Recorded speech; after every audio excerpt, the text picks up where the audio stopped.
Hello and welcome back to Market Vibes by CA Sri Lanka. I am 𝗟𝗶𝗻𝗀𝘀 and here's your monthly economic update for July 2025. Looking first at inflation, Sri Lanka's inflation was recorded at negative 0.3% in July 2025.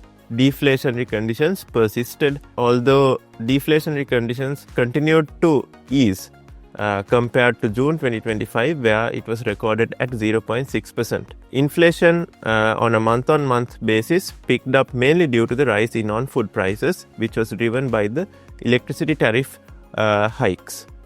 Food prices, on the other hand, declined on a month-on-month basis. Moving on to interest rates, Sri Lanka's interest rates remained broadly stable during the month of July 2025, with the average weighted prime lending rate declining by just 1 bp to 8.1% by the end of July 2025. The average weighted deposit rate remained broadly stable at 6.98%, while the 12-month T-bill rate rose by 9 bps to 8.03% by the end of July 2025.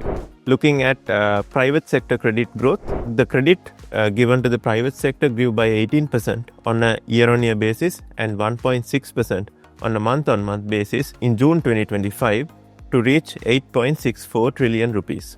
Looking at the exchange rate, the 𝗟𝗻𝗃 depreciated marginally in July 2025 by 0.7% against the US dollar. The indicative rate published by the Central Bank of Sri Lanka closed at 302.21 rupees to the US dollar on 31st July 2025.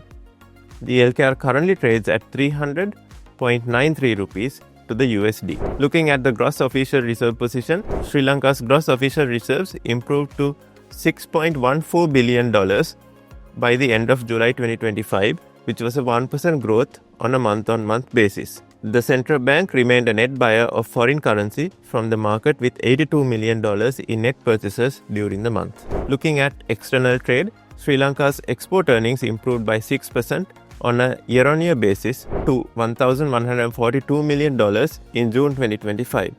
The year-on-year growth in exports was driven mainly by a 6% growth in agricultural exports and a 4% growth in textile and garment exports.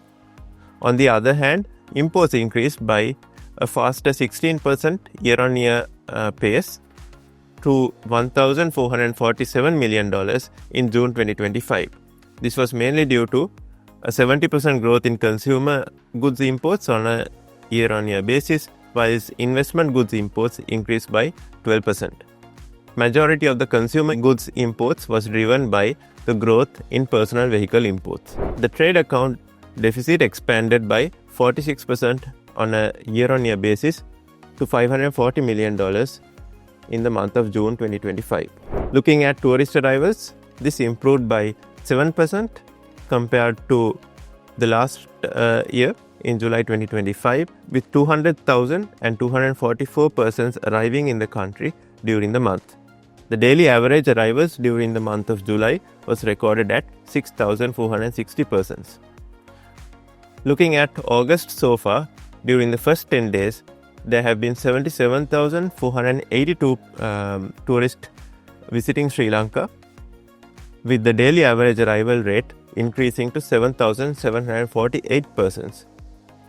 The higher numbers observed in July and August compared to June is a seasonal effect, where July and August are relatively stronger months. Moving on to worker remittances, this continued to show improvement with a 23% year-on-year growth to $697 million in July 2025. Moving on to Sri Lanka's stock market performance, the all-share price index was up 9% in July 2025, and the recovery was supported by the reduction in US tariffs on Sri Lanka to 20% from the initial rate of 44%. This was viewed as a positive by market participants. Accordingly, the more liquid S&P SL20 index also gained 8% during the month of July. The momentum continues, and so far in August, the ASPI is up a further 2% as well.